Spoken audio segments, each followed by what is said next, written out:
Hello दोस्तों, Larsen and Toubro की बात करेंगे जहां पर उन्होंने ग्रीन हाइड्रोजन प्लांट को कमीशन किया हुआ है। एक बहुत बड़ी वेल्थ क्रिएशन थीम है ग्रीन हाइड्रोजन की। हम इस वीडियो में 5 दूसरी कंपनियों के बारे में भी इस वीडियो में बात करेंगे जो ग्रीन हाइड्रोजन पर काम कर रही है, उसके बारे में बात करेंगे और ग्रीन हाइड्रोजन को भी समझेंगे, उनके यूज को भी समझेंगे। लेकिन सबसे पहले लार्सन एंड टूब्रो ने क्या किया है, उनका बड़ा प्लांट है हाजीरा में, ठीक है, गुजरात में हाजीरा में, और ग्रीन हाइड्रोजन का प्लांट उन्होंने कमीशन किया हुआ है। प्रोडक्शन भी शुरू हो गया है, अभी छोटा प्रोडक्शन है लेकिन एक शुरुआत हुई है जो बहुत जरूरी है समझना। 45 किलोग्राम प्रोडक्शन हर दिन अभी फिलहाल होगा, जो कि अगर आप बहुत बड़ा अगर आप सोचने जाए तो अभी बस शुरुआत है, आप ऐसा सोच सकते हैं।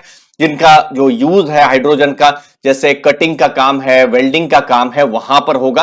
फ्यूचर में ये एक अल्टरनेटिव फ्यूल भी बन सकता है। तो एक छोटी शुरुआत लेकिन एक बहुत बड़ा कदम आप जान सकते हैं। अब हाइड्रोजन क्या है, ग्रीन हाइड्रोजन क्या है दोस्तों, देखिए अभी भी जो हाइड्रोजन है, ठीक है, उसका अलग अलग चीजों में यूज होता है, ठीक है ना, चाहे वो रिफाइनरी में हो या पावर सेक्टर में हो। तो अभी जो हाइड्रोजन बन रहा है वो बन रहा है मीथेन से या कोयले से। तो जब भी कोयला हो गया या मीथेन हो गया, जैसे मीथेन का ही केमिकल फॉर्मूला है CH4, ठीक है, तो उसमें कार्बन होता है। तो हाइड्रोजन तो अलग हो जाता है लेकिन कार्बन भी निकलता है। कार्बन निकलने से क्या होता है, पॉल्यूशन बढ़ता है। और अभी पूरे दुनिया का फोकस क्या है कि कैसे करके जो क्लीनर फ्यूल्स है, कैसे करके जो ग्लोबल जो टेम्परेचर बढ़ रहा है उसको कंट्रोल किया जाए। तो अब ऑप्शन में है ग्रीन हाइड्रोजन। तो ग्रीन हाइड्रोजन में कोई भी कार्बन का प्रोडक्शन नहीं होता है। तो यहां पर पानी है, ठीक है, तो पानी जैसे है, पानी का फॉर्मूला होता है हाइड्रोजन H2O करके, ठीक है। तो वहां पर हाइड्रोजन और ऑक्सीजन दोनों को अलग कर दिया जाता है इलेक्ट्रोलाइसिस के प्रोसेस के जरिए। तो यहां पर कोई भी कार्बन नहीं आता, तो बिल्कुल क्लीन फ्यूल है। लेकिन यह चीज पहले भी पता थी सबको, लेकिन फोकस में अभी इसीलिए आई है क्योंकि धीरे धीरे इस टेक्नोलॉजी के जो प्राइस जो है वो अब कम होने शुरू हो गए। तो धीरे धीरे अभी जो ग्रे हाइड्रोजन है या ब्लू हाइड्रोजन है उसका अब यूज थोड़ा कम होगा और ग्रीन हाइड्रोजन पर पूरी दुनिया का फोकस है। तो गोइंग फॉरवर्ड जो हाइड्रोजन है, ग्रीन हाइड्रोजन है, उसका यूजेज, ठीक है, स्टील सेक्टर, केमिकल सेक्टर, फिर रिफाइनरीज, वहां पर बहुत ज्यादा यहां पर हो सकता है। भविष्य की जो ट्रांसपोर्ट की कार है, ऑलरेडी हम देख रहे हैं अभी इलेक्ट्रिक व्हीकल्स आने शुरू हो गए हैं। तो भविष्य में हाइड्रोजन रिलेटेड जो है व्हीकल्स, फिर रेल में, फिर एयरलाइंस में, यहां पर ज्यादा से ज्यादा ग्रीन हाइड्रोजन का यूज हो सकता है। फिर घर में जैसे गर्म होना है, जैसे हीटिंग का जो, जैसे ठंडी के दिनों में, भारत में तो इतना बहुत यूज नहीं है गीजर्स और चीज रिलेटेड चीजों का, वैसे ठंडी के दिन में होता है, ऐसा नहीं है। बट जैसे आप सोच सकते हैं कनाडा है, यूएस है, यूरोपियन देश है, वहां पर हीटिंग की बिल्कुल जरूरत है, ठीक है। तो वहां पर फिर पावर जनरेशन, वहां पर बहुत ज्यादा ग्रीन हाइड्रोजन एक यूज हो सकती है। गवर्नमेंट ने, इनफैक्ट भारत की गवर्नमेंट ने भी एक पॉलिसी निकाली है जहां पर ग्रीन हाइड्रोजन पर बहुत प्रमोशन किया हुआ है। रिन्यूएबल एनर्जी के पार्क्स, फिर मैन्युफैक्चरिंग जोन्स जो है वो बनाने की घोषणा की हुई है। तो बहुत सारी चीजें ग्रीन हाइड्रोजन पर हो रही है। और ये तो सिर्फ लार्सन एंड टूब्रो आपने सुना है, लेकिन बड़ी कंपनियां, ठीक है, बड़ी कंपनियां कब इन्वेस्ट करेगी, जब उनको भी पैसा दिख रहा होगा, ठीक है, जब उनको भी मनी दिख रहा होगा।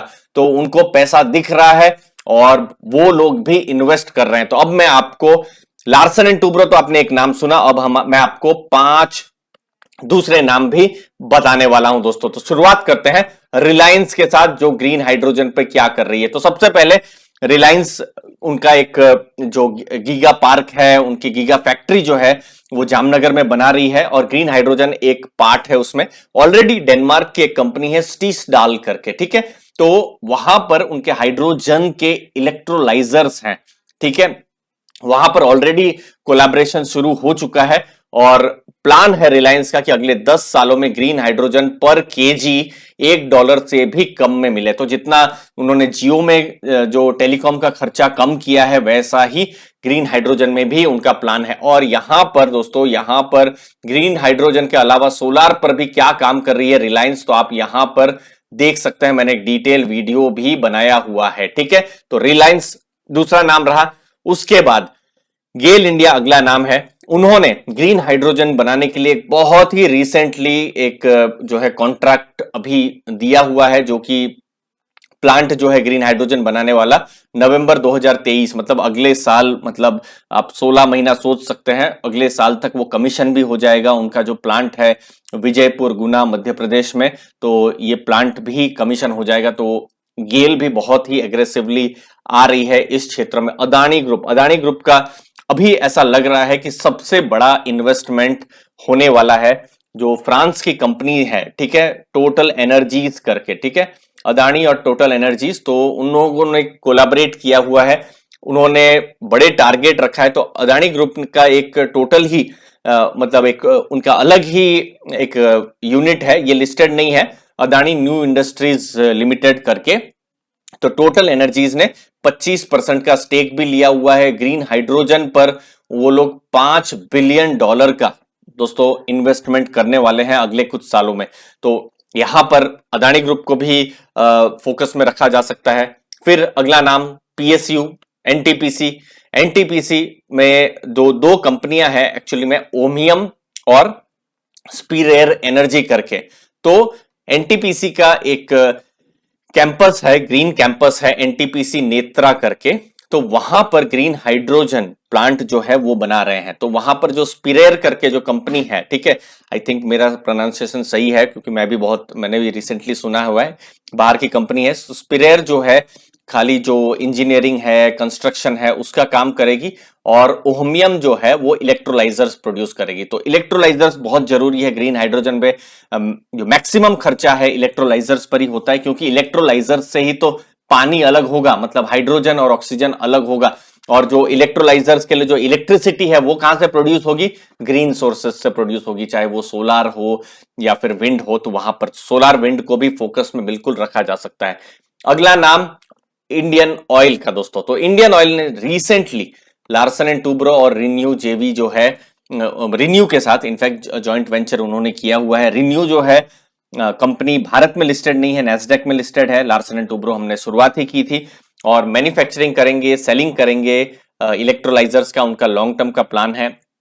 ऑलरेडी प्रोडक्शन के लिए उन्होंने काम शुरू किया हुआ है मथुरा में जो उनकी रिफाइनरी है। तो अभी देखिए, आपने कुछ नाम सुने, तो बिल्कुल भी ये गलती नहीं करिएगा कि आपने ग्रीन हाइड्रोजन पर कोई स्टॉक का नाम सुना और खरीद लिया, क्योंकि अभी भी ₹1 भी कंपनी कमा नहीं रही है। ठीक है, कोई भी कंपनी, ये Indian oil, Larsen and Toubro, Reliance, ये सब अभी क्या कर रही है? ये सब कंपनियां भविष्य की टेक्नोलॉजी है, तो फिलहाल अभी वो टेक्नोलॉजी पर अभी इन्वेस्टमेंट कर रही है, पैसा वो लोग डाल रहे हैं। ठीक है, तो अभी इन्वेस्टमेंट फेज है। ठीक है, इन्वेस्टमेंट होगा, फिर उसके बाद नए नए बिजनेस मॉडल्स आएंगे, और उसके बाद पैसा कमाना शुरू होगा। ठीक है ना? नहीं तो बहुत लोग ऐसा भी सोचते हैं, जैसे मुझे याद है कि कुछ दिनों पहले न्यूज आई थी कि वेदांता सेमीकंडक्टर बना रहा है, तो उसके बेसिस पे कुछ इन्वेस्टर ने स्टॉक खरीद लिया था। ऐसा नहीं होता है। सेमीकंडक्टर का अभी वेदांता के साथ लेना देना नहीं है, अभी तो बिल्कुल इनिशियल फेज में है। सिमिलरली इंडियन ऑयल या रिलायंस, इन सब का अभी बहुत ही इनिशियल फेज में।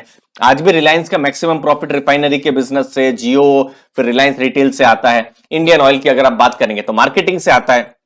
तो ये सब आप अपने ध्यान में रखिए, ये सब कंपनियां एग्रेसिवली काम कर रही है। इसके अलावा दूसरी भी छोटी छोटी कंपनियां भी बाहर निकलेगी जो भारत में इलेक्ट्रोलाइजर्स बनाएगी। तो वहां पर छोटी जो कंपनियां होगी, माइक्रो कैप या स्मॉल कैप होगी, तो वहां पर और ज्यादा अपॉर्चुनिटी बन सकती है। तो सब पर नजर रहेगी अर्ली फाइनेंशियल आजादी में। सब्सक्राइब करके रखिएगा दोस्तों, हम आपको इन्फॉर्म करते रहेंगे। धन्यवाद आपके समय के लिए। थैंक यू दोस्तों, मुझे उम्मीद है आपको वैल्यू मिली होगी। Thank you.